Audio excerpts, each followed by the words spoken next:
नमस्कार, ABC channel में आपका स्वागत है। मैं हूं सचिन श्रीवास्तव और आप मेरे साथ देखेंगे आजमगढ़ से जुड़ी खबरें। आइए नजर डाल लेते हैं आज की खास खबरों पर। खबर के प्रायोजक हैं GD global school, Kartarpur bypass, Azamgarh. Registration open, 50% discount on admission. Windows INC roadways Azamgarh. UPVC window और डोर्स के लिए संपर्क करें वेदांता हॉस्पिटल, लक्षरामपुर, आजमगढ़ और वुडन टच, भवनाथ, आजमगढ़। 8 फरवरी को मुजरापुर, सठियाव एवं किशुनदासपुर में मुख्यमंत्री योगी आदित्यनाथ का पूर्वांचल एक्सप्रेस वे के निरीक्षण एवं कार्यों की समीक्षा किया जाना प्रस्तावित है। इसके दृष्टिगत कार्यक्रम को सकुशल संपन्न कराने के लिए जिलाधिकारी राजेश कुमार द्वारा कलेक्ट्रेट सभागार में बैठक की गई। जिलाधिकारी ने बताया कि मुजरापुर, सठियाव में व्यवस्थाओं के परीक्षण के लिए अपर जिलाधिकारी वित्त एवं राजस्व तथा किशुनदासपुर में व्यवस्थाओं के परीक्षण के लिए मुख्य राजस्व अधिकारी हरिशंकर को पर्यवेक्षण अधिकारी नामित किया गया है। इसी के साथ ही साथ कार्यक्रम को सफल बनाने के लिए व्यवस्था अधिकारी, कार्यपालक मजिस्ट्रेट की भी तैनाती की गई है। जिलाधिकारी ने सीएमओ को निर्देश दिए कि दोनों कार्यक्रम स्थल पर कोविड हेल्प डेस्क महिला एवं पुरुष बनाना सुनिश्चित करें एवं वहां पर मास्क और सैनिटाइजर की भी व्यवस्था कराएं। जिलाधिकारी ने पीडब्ल्यूडी के अधिकारियों को निर्देश दिए कि जनसभा में बैठने के लिए सोशल डिस्टेंसिंग का पालन कराना सुनिश्चित करें। साथ ही जिलाधिकारी ने उक्त कार्यक्रम में लगाए गए समस्त अधिकारियों को निर्देश दिए कि अपने दायित्वों का निर्वहन पूरी जिम्मेदारी के साथ करें। इसमें किसी प्रकार की लापरवाही बर्दाश्त नहीं की जाएगी। माननीय मुख्यमंत्री जी का दौरा 8 तारीख को प्रस्तावित है, जिसके तहत यूपीडा का जो पूर्वांचल एक्सप्रेस यूपीडा द्वारा बनाया जा रहा है उसका इंस्पेक्शन माननीय मुख्यमंत्री जी पूरे स्ट्रेच में कर रहे हैं, जिसमें जनपद गाजीपुर, आजमगढ़, सुल्तानपुर और अन्य जनपद भी इसमें माननीय मुख्यमंत्री जी द्वारा देखा जाएगा। तो उसी के तहत वहाँ पे तैयारी की जा रही है। हेल्थ वर्कर के बाद फ्रंटलाइन वर्कर्स के कोविड टीकाकरण का शुक्रवार से शुभारंभ हो गया। जिलाधिकारी राजेश कुमार सहित तमाम प्रशासनिक अधिकारियों और राजस्व कर्मियों का टीकाकरण किया गया। उच्चाधिकारियों में जिलाधिकारी राजेश कुमार, मुख्य राजस्व अधिकारी हरिशंकर, अपर जिलाधिकारी प्रशासन नरेंद्र सिंह, अपर जिलाधिकारी वित्त एवं राजस्व Guru Prasad, joint magistrate SDM सदर गौरव कुमार, आईएएस सहित राजस्व विभाग के कर्मचारियों ने कोविशील्ड टीका लगवाया। टीकाकरण के उपरांत जिलाधिकारी राजेश कुमार ने कहा कि इस टीका का कोई साइड इफेक्ट नहीं है। यह टीका पूर्ण रूप से सुरक्षित व असरदार है। यह वैक्सीन भारत में बनी है, जो कि सभी मानकों पर खरी उतरती आई है। उन्होंने कहा कि लोग निसंकोच और बिना डर के अपना टीकाकरण करवाएं। जिलाधिकारी राजेश कुमार ने बताया कि जनपद में स्वास्थ्य विभाग के डॉक्टरों और कर्मचारियों को 11,000 टीके लग चुके हैं। कहीं से कोई शिकायत प्राप्त नहीं हुई है। कोविड का टीकाकरण 2 बार कराया जाएगा। पहला टीका लगने के 28 दिन बाद दूसरा टीका लगाया जाएगा। आज 5 फरवरी को कोविड का वैक्सीन आज लिया गया है। सभी प्रशासनिक अधिकारी और फ्रंटलाइन वर्कर्स का आज वैक्सीनेशन है। तो हमारे द्वारा भी वैक्सीनेशन लिया गया। ये वैक्सीन बिल्कुल सेफ़ है, भारत में बनी हुई वैक्सीन बिल्कुल सेफ़ है। तो मेरा सभी से यही अनुरोध है, जिसका भी जो समय दिया जाता है वैक्सीनेशन का, वैक्सीनेशन कराने आए और कोविड से अपने आप को बचाव के लिए जो प्रक्रिया है वो पूरी करें। धन्यवाद। अभी एडीएम साहब, सभी तीनों एडीएम्स हमारे साथ हैं, एसडीएम साहब हैं और बाकी सभी प्रशासनिक और फ्रंटलाइन वर्कर्स जो हैं वो अधिकारी अपने अपने बूथ पे जो उनको असाइन हुए वहाँ पे जाके अपना वैक्सीनेशन करा रहे हैं। मेरा जनता से यही अपील है कि जब तक कोविड का वैक्सीन नहीं हो जाता है, वैक्सीनेशन नहीं हो जाता है, तब तक आप अपना मास्क और बाकी जो सुरक्षित जो निर्देश दिए गए हैं, जैसे मास्क पहनना जरूरी है, 2 गज की दूरी जरूरी है, वो सब जरूर करें। और वैक्सीनेशन कराने के लिए जो उनको समय दिया जाता है, वैक्सीनेशन कराने जब उनका समय आता है जरूर आए। वैक्सीन बिल्कुल सेफ़ है और भारत में बनी वैक्सीन बिल्कुल सेफ़ है।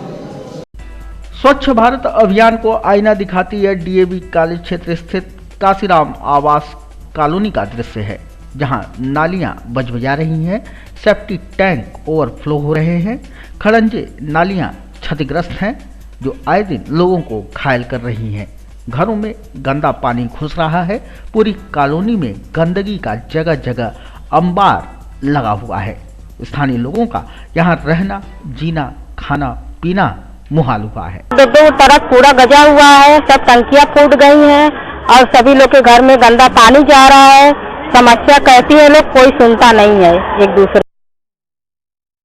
तो पत्थर टूट गया, एक लोग उसमें गिर भी गई हैं। बहुत सारी दिक्कतें हैं यहाँ पे, बहुत ढेरों के। किसी से नहीं हम लोग कहते हैं, सुनवाइए नहीं होता है। 2-2 हजार 3-3 हजार लोग मांगते हैं। हाँ, स्थानीय लोगों की आवाज, उनकी समस्या उठाने वाली समाज सेविका शीला गुप्ता ने पालिका प्रशासन पर कई गंभीर आरोप लगाए हैं। उनका कहना है कि साफ सफाई के लिए सफाई कर्मी मेहतर से लेकर ईओ तक पैसे की डिमांड कर रहे हैं। मुझे 2 दिन पहले कुछ काशी आवास की महिलाओं ने मुझे यहाँ की समस्याओं से अवगत कराया। उन्होंने बोला कि कूड़ा जो है उठता नहीं है, नालियाँ जो है बजबजा रही हैं, पीछे की गलियों में कूड़ा जो है ढेर पड़ा हुआ है, वहाँ पे जाम हो गई नाली, उसका पानी जो है बाथरूम और लैट्रिन में आ जाता है, नालियों में लैट्रिन में पानी भर जाता है। तो मैं इस चीज़ को ईओ को बताई।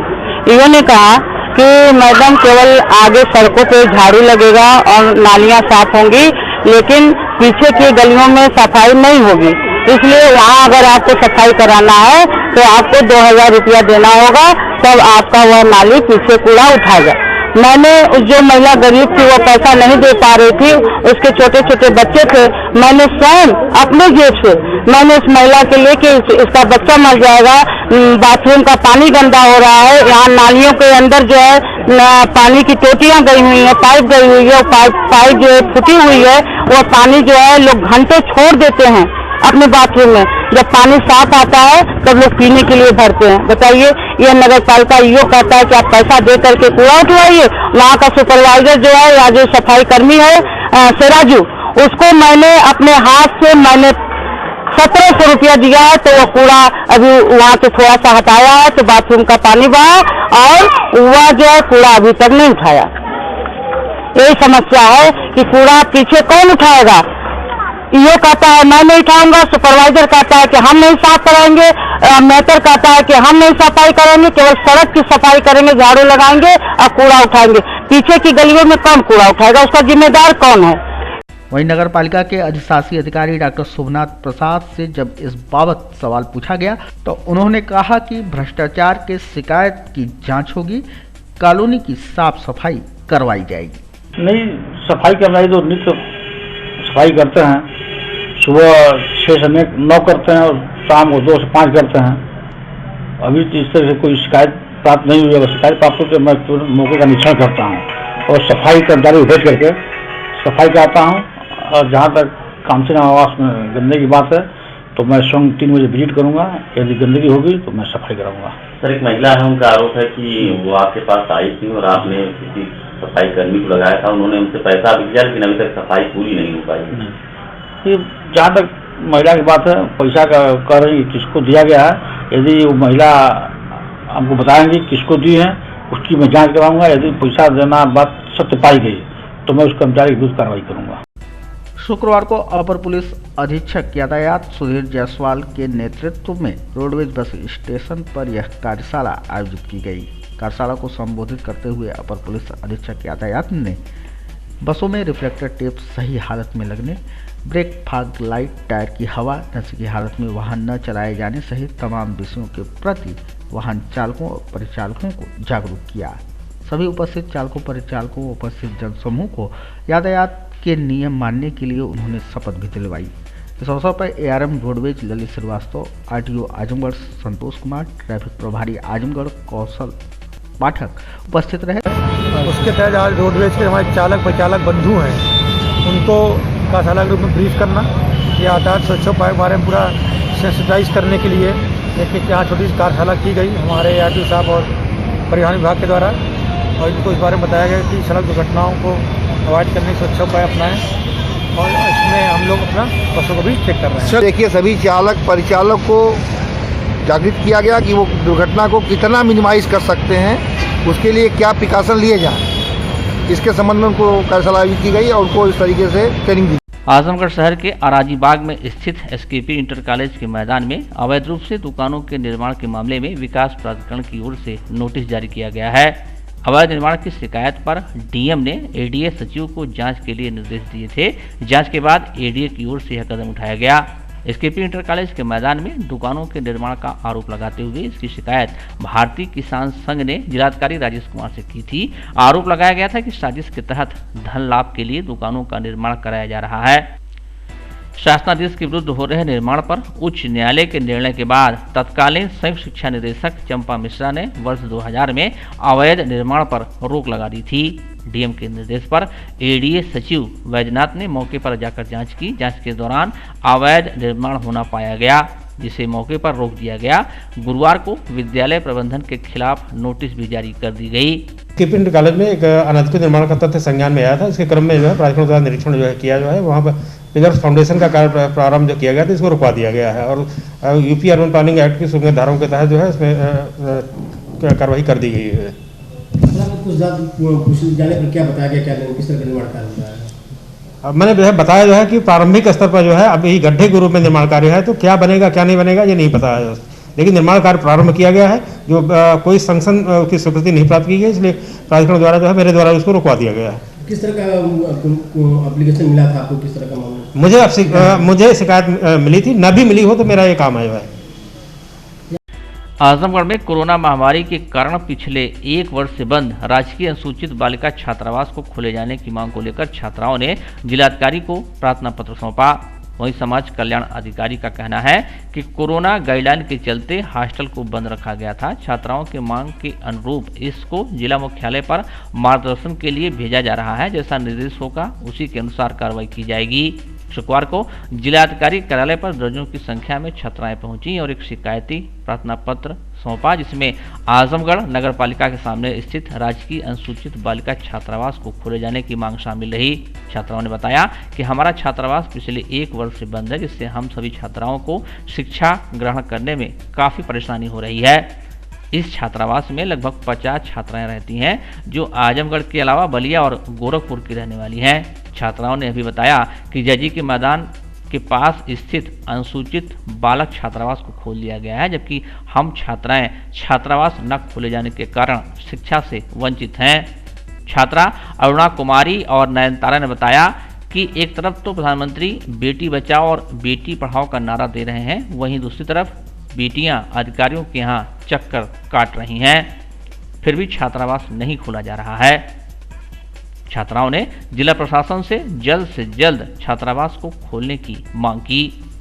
और हम लोग छात्रावास में रह करके पढ़ाई कर रहे हैं और प्रधानमंत्री जी कहते हैं कि बेटी पढ़ाओ बेटी बचाओ अभियान चालू किया उन्होंने, लेकिन यहाँ पे हम लोग का अधिकार ही छीना जा रहा है, क्योंकि जब से कोरोना महामारी चला हुआ है तब से ये हॉस्टल बंद होने का समय है 22 मार्च को 2020 और आज लगभग 1 साल होने को है और अभी तक नहीं खोला गया। और हम लोग सभी बहनें जो है मिल करके कई जगह पर गए, जैसे डीएम कार्यालय, समाज कल्याण अधिकारी के पास गए, लेकिन फिर भी कोई मतलब निर्णय उन लोगों ने नहीं लिया। उन्होंने हमेशा यही कहा कि ठीक है हम लोग देख रहे हैं, लखनऊ भेजेंगे, तो जब वहाँ सूचना आएगी, शासनादेश आएगा तब हम खोल देंगे, लेकिन हम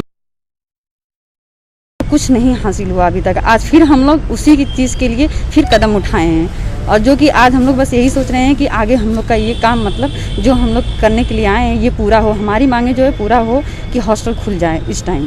क्या असर पड़ रहा है आप लोगों की पढ़ाई? हम लोग के असर पढ़ाई ये रहा कि बीच में हम लोग का एग्ज़ाम था, लगभग प्रीवियस वालों का, सेकेंड ईयर वालों का लगभग एग्ज़ाम था, और जिसके लिए हम लोग फिर कहें कि हाँ खोल दीजिए, कुछ दिन के लिए खोल दीजिए, और सर बोले भी थे कि हाँ हम लोग खोल देंगे। तो हम लोग को खुला नहीं हॉस्टल और हम लोग आए गए, जिससे हम लोग को पैसे भी बहुत ज़्यादा खर्च हुए, आने जाने में टाइम भी नुकसान हुआ, समय पे घर नहीं पहुंच पाते थे, काफ़ी दिक्कतें हुई, फिर भी हम लोग मैनेज किए। क्योंकि हम लोग डीएम कार्यालय जब गए थे तो वहाँ एसडीएम सर थे कोई थे, तो वो हम लोग को बोले कि अरे तुम ही लोग एक हो कि जो कि तुम्हारे गार्जियन अपना व्यवस्था करें, हमसे नहीं मतलब है, जब होगा आदेश तो हम लोग कर देंगे, ऐसे हम लोग को बोला गया, फिर हम लोग चले आए। सरकार से आप क्या कहना चाहेंगे? सरकार से हम बस यही चाहेंगे कहने के लिए कि हमारा जो अधिकार है और वो हमें मिले, हमारा हॉस्टल खुलवा दे, ताकि सारी लड़कियां जो हैं जो दूर दूर से आ रही हैं, यहाँ तक कि जिला अपने ही जिला से नहीं, यहाँ तक बलिया से और गोरखपुर की भी लड़कियाँ रहती हैं, उन लोग को भी आने में दिक्कत है, सब लोग रूम ले करके रह रहे हैं, दिक्कतें बहुत झेल रहे हैं। तो इससे हम चाह रहे हैं कि हॉस्टल जल्द से जल्द खोला जाए। मेरी समस्या ये है कि हम लोगों का हॉस्टल कोरोना के महामारी की वजह से बंद है और अभी तक खुला नहीं है। कितने दिन से बंद है? 25 मार्च से बंद है, 22 मार्च से बंद है और अभी तक खुला नहीं है। अभी तक आपने कितनी समस्या बताया आपने क्या? डीएम ऑफिस भी हम लोग कई बार एप्लीकेशन लेके गए, समाज कल्याण भी दिए, अपने जो वार्डन हमारे अधिकारी हैं उनके यहाँ कई बार हम जाते हैं, रिक्वेस्ट करते हैं, पर वो बोलते हैं आदेश नहीं है। तो छात्रावास बंद होने से क्या क्या दिक्कतें आप लोग को? छात्रावास बंद होने से बहुत दिक्कत है, क्योंकि हम लोग दूर दूर से हैं, कॉलेज आ नहीं पाते हैं। अब पेपर भी कई बार हम लोगों का हुआ, सर से रिक्वेस्ट किए कि खोल दीजिए, कम से कम पेपर तो दे लें, पेपर नहीं दे रहे हैं। तो आपका कहना है कि यहाँ जेंट्स का छात्रावास खुला? जेंट्स वालों में लड़के रह रहे हैं, पर हम लोगों में लड़कियाँ नहीं रह रही हैं। तो क्या चाहते हैं आप लोग, क्या कहना चाहते हैं? हम लोग चाहते हैं कि जब कॉलेज खुल गया तो छात्रावास किस वजह से बंद है? आखिर छात्रावास पे कोई तो लिस्ट लगनी चाहिए कि लड़कियां जाएं देखें कि किस वजह से छात्रावास बंद है। कोई लिस्ट लगनी चाहिए कि नहीं लगनी चाहिए कि हाँ वहाँ पे लड़कियां जाए तो पढ़ सकें कि किस वजह से बंद है। कुछ भी नहीं लगा, हम लोग कैसे जानेंगे कि छात्रावास बंद है? आई है 10, 12, 15 बच्चियाँ, ये चाह रही हैं कि हॉस्टल खुल जाए। इसके संबंध में हमारे यहाँ पहले भी आवेदन पत्र दिए थे, जिसको मार्गदर्शन के लिए हम कार्यालय में इसके माध्यम से भेज दिए हैं हेड यहाँ मुख्यालय को। वहाँ से मार्गदर्शन मिलते ही खुलवा दें। कोविड-19 के दृष्टिकोण से ये हॉस्टल अभी नहीं खुल रहा है। इसकी जांच करेंगे आप तभी खोलेंगे? जांच के का मतलब तो कोविड-19 का जो प्रोटोकॉल है उसी का पालन करना है। हाँ, अगर उस दिशा निर्देश मिल जाएगा खुल जाएगा। ये हॉस्टल हर जनपद में बने हैं, हर जगह अगर खुलेगा तो यहाँ भी खुल जाएगा। केंद्र व प्रदेश सरकार गरीबों और जरूरतमंदों के लिए तमाम योजनाएं चला रही है, लेकिन इसका लाभ ठेकमा ब्लॉक अंतर्गत ग्राम पुरसुड़ी के रहने वाले मुसहर समाज के लोगों तक नहीं पहुंच रहा है। शुक्रवार के दिन मुसहर जात के लोगों ने जिला मुख्यालय पहुंचकर जिलाधिकारी को ज्ञापन दिया। ज्ञापन के माध्यम से आवासीय पट्टा व आवास देने के साथ ही अन्य सरकारी सुविधाएं देने की मांग किया। चेतावनी दिया कि अगर हमारी मांगें पूरी नहीं हुई तो हम आंदोलन को बाध्य होंगे। ये है ज़मीन हमारा आवास नहीं, रहने के लिए ज़मीन नहीं है और रहने के लिए आवास नहीं है, ना ही आवास है ना ही ज़मीन है। ये प्रार्थना पत्र हम लोगों ने इस तहसील SDM साहब महोदय को दिया गया लालगंज तहसील में। देने के बाद भी कोई सुनवाई अभी तक नहीं हुई। आवास खंड विकास अधिकारी ठेकवा, वहाँ भी प्रार्थना पत्र दिया गया, उससे भी सुनवाई नहीं हुई अभी तक। जो आज़ादी से लेकर आज तक ये समाज हम लोग जो ये सुविधाओं से सरकार की जो योजना चलाई हुई है, इससे हम लोग वंचित हैं। श्रीमान, अब लोग यहाँ आज भी हम लोग आए हैं देने के लिए, जिलाधिकारी महोदय नहीं मिले, उनके बाद ये स्टोनों के माध्यम से हम लोग प्रार्थना पत्र आज हमने सौंपा है। देखिए इसके बाद हम लोगों को क्या मिलता है। तमाम योजनाएं चलती है जी, सरकार के तमाम योजनाओं जो भी योजनाएं सरकार के चल रही 42 से 46 योजनाएं हैं, उससे एक भी योजना हम लोगों से लाइसेंस नहीं, हम लोग सबसे वंचित हैं। राशन कार्ड आप लोगों के नाम से है? जी, राशन कार्ड बस इक्का दुक्का हैं, इक्का दुक्के हैं। और बहुत से लोग ऐसे छूटे हैं कि उनके पास राशन कार्ड नहीं है, ना ही जॉब कार्ड है और ना ही ज़मीन है, ना ही आवास है। हम लोग चाहते हैं कि सरकार बीजेपी सरकार ने ये कहती है कि मैं मुसहर जातियों की मैं गोद लिया हूँ, कोई हर एक सुविधा से मुहैया कराऊंगा मैं, लेकिन ये सरकार के शासन काल में भी होते हुए ये समाज के लोग यहाँ वंचित हैं। गुहार कर रहे हैं, फिर भी अधिकारी नहीं हिल रहे हैं। कोई सुनवाई नहीं हो रही है। अन्यथा हम लोग ये देते जा रहे हैं। अब एक आध बार और प्रयास देंगे अधिकारियों को, और नहीं सुनते हैं तो फिर इसके बाद हम अनशन में बैठने के बाद रहेंगे हम।